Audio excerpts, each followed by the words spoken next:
we're going to highlight key aspects of Trinidad and Tobago's cybercrime strategy.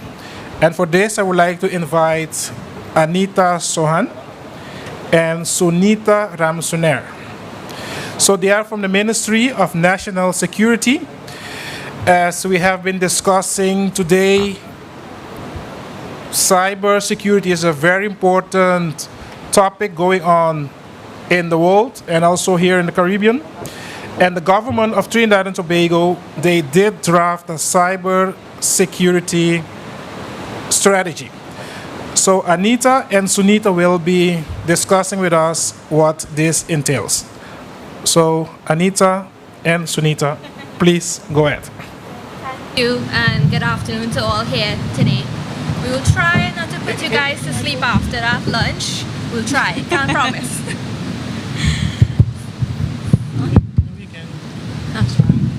Hello? Yeah. So over the next few minutes, I'll look at the Trinidad and Tobago's cybersecurity strategy. I'll begin by giving a brief background of the ICT and cybersecurity landscape in Trinidad and Tobago. Then we would look at the process by which the strategy was developed before going into the pillars of the strategy.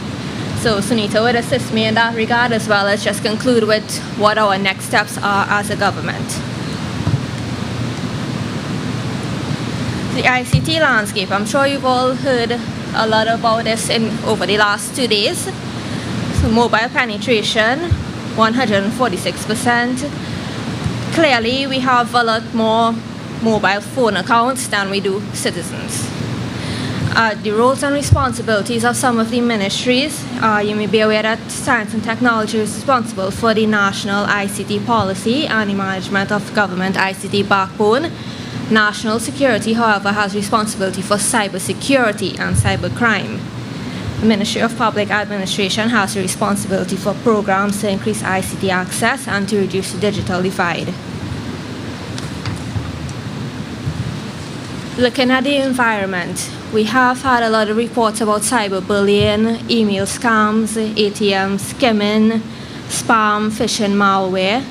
It's difficult to know the full extent of cybercrime in Trinidad because reports aren't necessarily directed to the cybercrime unit or one central repository for the information. There are isolated incidents that are treated on an ad hoc basis by ISPs, the financial sector, and even the IT departments within government ministries and agencies. So we do have a reliance on the ISPs and the private sector to sort of give us information on what is taking place within their organization, so we can better have an idea of what the problem is to put measures in place to address it. So the problem. Cyber attacks are growing in frequency, sophistication, and gravity, not just in Trinidad and Tobago, but worldwide. The real impact, as I said, is difficult to quantify as victims often fail to report the crimes. Threats are lurking in cyberspace from the general community are unseen. In Trinidad and Tobago, there existed no coordination efforts regarding cybersecurity and securing information infrastructures. In 2009-2010, we recognized that the Ministry of Public Administration at the time, they had efforts to address information security, and national security was looking at cybercrime.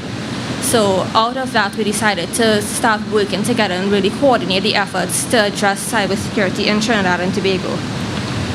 There was also no comprehensive legislative framework at the time, and still there exists the Computer Misuse Act, which is vastly outdated. And of course, there's inadequate technical expertise. So we know what the problem is, so now we have to find the solution. The solution we came up with was to establish an interministerial committee for cybersecurity. Committee began operations in April 2011, had a mandate for 2 years. The mandate was to develop a coordinated cybersecurity strategy and action plan, to facilitate, guide, and ensure the enactment of Cybercrime Act, to facilitate, guide, and ensure the implementation of a Computer Security Incident Response Team, or CSIRT, to establish an implementation mechanism that would have legislative authority to develop and enforce cybersecurity regulations, and to create a mechanism or framework that ensures regular conduct of risk vulnerability assessments. This IMC comprised several government ministries and agencies. It also had the power to co-opt members of the private sector as and when necessary. The representatives that served on the committee had different backgrounds, so it wasn't just IT persons. We had persons with a legal background, policy, and stuff like that. What did the IMC achieve? We developed and obtained approval for the National Cybersecurity Strategy in December 2012. We developed and obtained approval for a National Cybercrime Policy in February 2013. Obtained approval for the establishment of a cybersecurity agency. Obtained approval for technical assistance with the International Telecommunications Union for the establishment of the CCERT. We've coordinated the work of a HIPCA consultant. HIPCA is an ITU European Commission project looking at harmonization of ICT legislation and regulations. So we got assistance from them regarding the drafting of the cybercrime policy and the input into the cybercrime bill. And then we also had capacity building exercises which took place over the 2-year period and is still continuing today from different organizations. So the cybersecurity strategy now. It's based on 5 pillars. Governance, which is the establishment of a Trinidad and Tobago cybersecurity agency. Incident management, which looks at the creation of the CCERT. Collaboration, which is not just public-private collaboration, but also international collaboration. Culture, which is public awareness through training and education in cybersecurity throughout the country, and legislation. The vision of the strategy is to create a secure and resilient cyber environment based on collaboration among all key stakeholders, which allow for the exploitation of ICT for the benefit and prosperity of all. So it really looks at securing the digital environment, providing a governance framework for all cybersecurity matters, protecting the virtual and intellectual assets of the state, ensuring the security of all citizens by promoting awareness online and mitigating cyber risk, minimizing damage and recovery times, protecting critical information infrastructure, and creating a legal and regulatory framework to really prosecute the crimes. Incident response. So as I said, this looks at the creation of the CCERT. The CCERT would be the first point of contact to really treat with any cybercrime or incident affecting the country. It's separate from the cybercrime unit of the TTPS, so it doesn't really prosecute or enforce look at offenses in that sense. It really just provides incident response and management services in a coordinated manner via established industry standards and policies and procedures to manage threats associated with cyber incidents. It provides alerts and warnings on the latest cyber threats and vulnerabilities. It would assess and analyze the impact of incidents in order to develop strategies and measures to counteract these threats. It would participate in trusted information sharing forums to disseminate information, and also participate in regional and international CCERTs.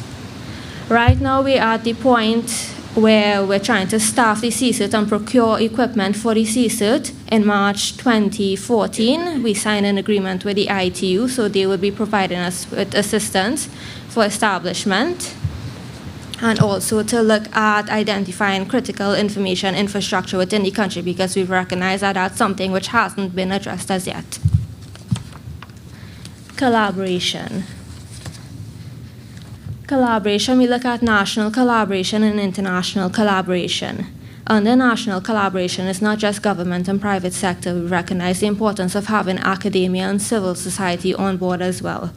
So the strategy calls for identifying public stakeholders responsible for initiating and developing cybersecurity policies and regulations, engaging stakeholders within the process by clearly defining roles and responsibilities of each stakeholder, defining appropriate incentives that would allow public, private, and civil society stakeholders to participate in the process, involve specific critical information infrastructure partners and not just look at it from a broad sector stance. Foster development of cybersecurity certification programs that will be nationally recognized and accepted, and also to educate the general public and small, medium, and large businesses. international collaboration. Within the last 4 or so years, the ministry has been working a lot with international organizations. OAS SICTE, the Inter-American Committee Against Terrorism, they have provided us with a lot of assistance in terms of capacity building for incident handling, as well as providing guidelines on how to develop strategies and policies relating to cybersecurity. We've participated in UN forums. There is the CCI project, which is the Commonwealth Cybercrime Initiative. It's a Commonwealth-based project designed to assist member states in capacity building through collaboration among a range of organizations, both government and international organizations. So under the CCI project, in July 2013, they actually came in and did an assessment of what the cybersecurity landscape was in order to identify the gaps, so where they could provide us with assistance to really build that capacity. So we identified 5 priority areas: child online protection, data protection regulations, the establishment of the cybersecurity agency, training and capacity building for law enforcement and prosecutors, and I think just a general public awareness strategy. And the ITU, as I mentioned, they have been assisting us with the establishment of the CSIRT, and they also provided assistance in the development of the cybercrime policy. Culture, basically public awareness. We're looking at a multidisciplinary and a multi-stakeholder approach to building awareness. So the strategy recognizes the requirement to engender and develop a culture of cybersecurity throughout the country, from the smallest child to the most senior citizen who use online services for whatever reason. It's to promote awareness of the risks associated with online activity at all levels, at home, at the workplace, at schools, public Wi-Fi. So the ministry is in the process of developing an awareness campaign. We actually did have a workshop last week in collaboration with OAS SICTE, and what we looked at, we invited stakeholders from government, private sector, civil society, and academia, and it was basically to get their input on what they see are the foremost issues with cybersecurity and what they would like to see within an awareness strategy. We've also been working with ISOC-TT for launching the safe.tt website, and we've also been pursuing a MOU with the Anti-Phishing Working Group, which is a US-based NGO. They have an initiative called Stop Think Connect, where they provide you with awareness material, and you just take it and you tailor it to your needs, your country. So the plan is to really, once we have that MOU signed, we could use SafeTT as the domain to host that material. We also want to embed cybersecurity in wider aspects of policy formulation. Cybersecurity was a subset of the national ICT policy as well as the national security strategy or policy that is being developed, but we wanted to be wanted within all policies, not just an afterthought for when you develop a policy and you just think, oh, we should have included cyber. So, for example, there is the Energy Sector Security Initiative. Right now, they are looking at developing a critical energy infrastructure protection policy. Cybersecurity will be a consideration within that policy framework. And of course, we want to inculcate this culture to develop and access through the development and access of certification programs and foster the need for continuous research and development, because cyber is continuously changing and you really need to keep up with the trends. I'll hand you over to Sunita, who will discuss the governance and the legislative aspect. Hi, so under governance, we speak to the establishment of the Trinidad and Tobago Cybersecurity Agency. This agency would be the coordinating body for all cyber incidents.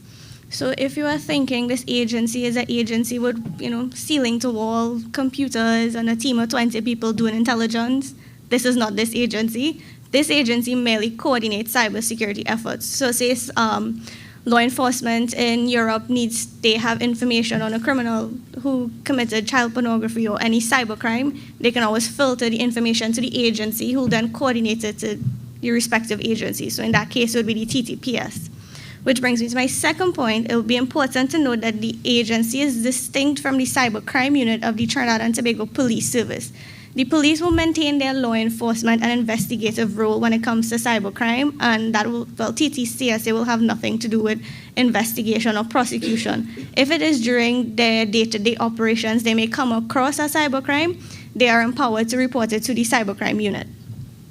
And we've also decided to base the agency in legislation so as to ensure continuity through governments, because as you know, every 5 years, mandates change. So once it's established in legislation, it takes a little longer to change. So these are some of the functions of the agency. As you'll notice, the agency is the national point of contact for all cybersecurity measures. It will also implement and periodically update the national cybersecurity strategy. It is also envisioned that the TTCSA will organize cybersecurity exercises in preparation to respond to any major incidents. They'll also develop the National Cybersecurity Contingency Plan. Anita also spoke earlier about the National Cybersecurity Incident Response Team. So the Trinidad and Tobago Cybersecurity Agency bill establishes the National Cybersecurity Incident Response Team. But it's important to note that although the legislation establishes it, the CSIRT mandate will be separate from that of the TTCSA. So essentially, the TTCSA will only be housing the Cybersecurity Incident Response Team. So we've also empowered the TTCSA. These are the powers of the agency under the Act. So they can formulate principles for the guidance of the public and private sector concerning ICT. They can refer such matters to TTPS where cybercrime comes to their knowledge. They're also empowered to enter into memorandums with key stakeholders. Like Anita said, we are adopting a multi-stakeholder approach, and the agency needs to be able to enter into agreements with various entities.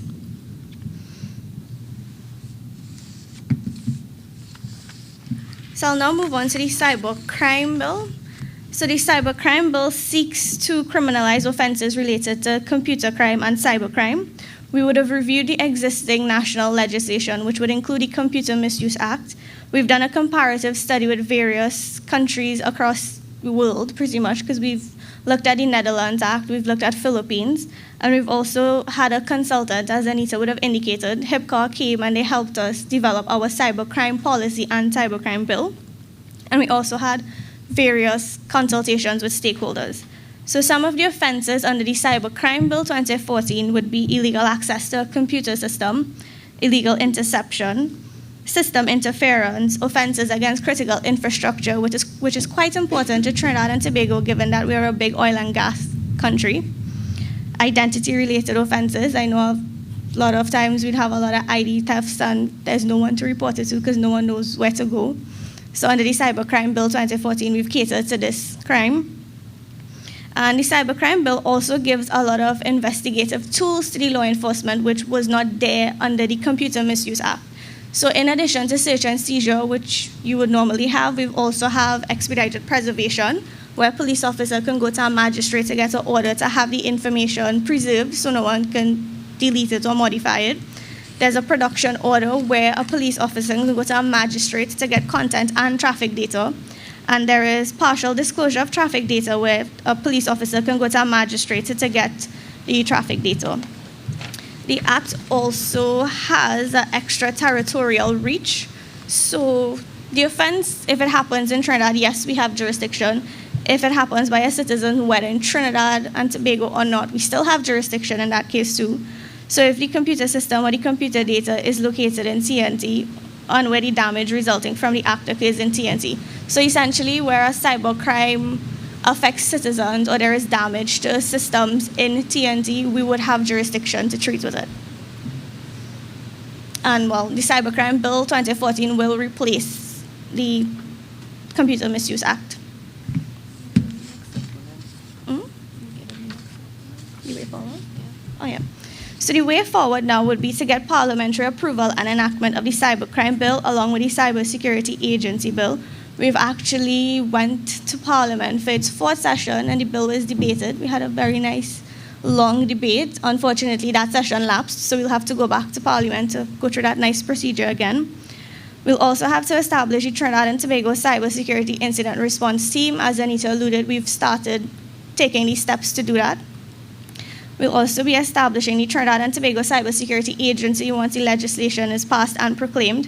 We'll ensure continuous training and capacity building and the launch of a public awareness campaign. Any questions? Any question for Anita and Sunita?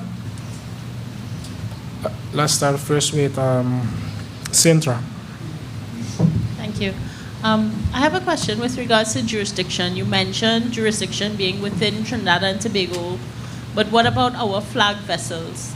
Yes, it includes that also. Okay, good. Thank you. I didn't list all the aspects under jurisdiction. I just listed the ones that I thought was important. So I apologize for that, Sintra. Dexter. Could you go into a little bit more detail with regard to the legislation that lapsed? As You in- mentioned in the last slide. Well, the reason the legislation lapsed was we just didn't have enough time to go through the entire process because it was read into Parliament pretty close to the end of the session. So essentially the same bill that we would have had in Parliament the first time is the same one that'll be going back. So unless you want me to go into more detail on the cybercrime bill. So in terms of going back to Parliament, how, if you get it in the right time frame, what is the expected time frame for it to be, I guess, debated? I really wouldn't be able to say because it would depend on, I guess, the political mandate at that time. So we could only hope soon that if it goes in, we can get it passed quickly. Claire? Hi, you mentioned relationships with national and international partners and agencies. Have you looked at anything that's happening within the Caribbean, for instance, CSIRTs that may exist here, or even building informal relationships with some of the organizations that are doing some of these things within the Caribbean? Yeah, we've looked at exploring the relationship through CARICOM impacts. OAS SICTE as well as it involves Latin American and Caribbean states. So right now we've found that it's mainly the Latin American states would have the CSIRTs. So their plan was to actually form a regional CSIRT. I'm not too sure how far along that process has reached. I don't think it's really started as yet, but it is something that we have to explore. There is an active CSIRT in Curacao, so you may want to talk to Shirley. Okay, I'm not the manager of that CSIRT in Curacao. Wow. Okay, I mean, sometimes... Yes, of course. I will talk with you with respect to that. I mean, they have been operational, I guess, 3 years now. And that's the first CSIRT in the Caribbean. So I'll be happy to pass you information of the director of the CSIRT. Kevin. Hi, Sunita, Anita. Just a very quick question on whether you can expound a bit on the value of having harmonized legislation, especially in terms of cybercrime. Why should it be harmonized and such? I think that might be information that would be... Okay, one of the benefits that we found with using the HIPCA is that cybercrime has no borders. Because you can have a criminal in Estonia hacking a computer in Trinidad, you know, all these things. It crosses borders. So with harmonized legislation, it allows us to actually be able to use our mutual legal assistance treaties. And once you have the comparative legislation, it's easier to treat with extradition. So that's one of the benefits of actually having harmonized legislations. So once we have this legislation, it's much easier to prosecute people because then we can actually reach them in countries where once they have similar legislation, we can actually go to that country and be like, okay, this person committed a crime, you know, it's a crime in Trinidad, and it's a crime also in the country the person in, you can extradite them on that basis and prosecute them in Trinidad. So that's one of the benefits of having harmonized legislation. We have a question online. From Ann Bradley. What would cover energy sector security? Not too sure. You might have to be a little bit more specific when you say what one would cover energy sector security. While we wait for the feedback, is there any other questions? Well, I could probably just give a background on the Energy Sector Security Initiative. It started a few years ago when the private sector actually approached the government because they realized that they were having basic security threats and concerns that needed to be addressed, and they really needed the government to get involved. So it's led by the Ministry of National Security, Ministry of Energy and Energy Affairs closely involved as well, and it comprises a lot of the energy sectors, companies, within Trinidad and Tobago. The idea is to really hear their concerns and to put policies and regulations in place to address these concerns. So we're developing the policy for critical energy infrastructure protection. They're also looking at creating legislation to have a 500-meter safety zone established around the offshore installations. They're also looking at just similar to what we did with cybersecurity, just capacity building and training within the sector. I don't know if that would... I think you clarified some. Any other questions? No? So we would like to thank Anita and Sunita for their presentation. Thank you.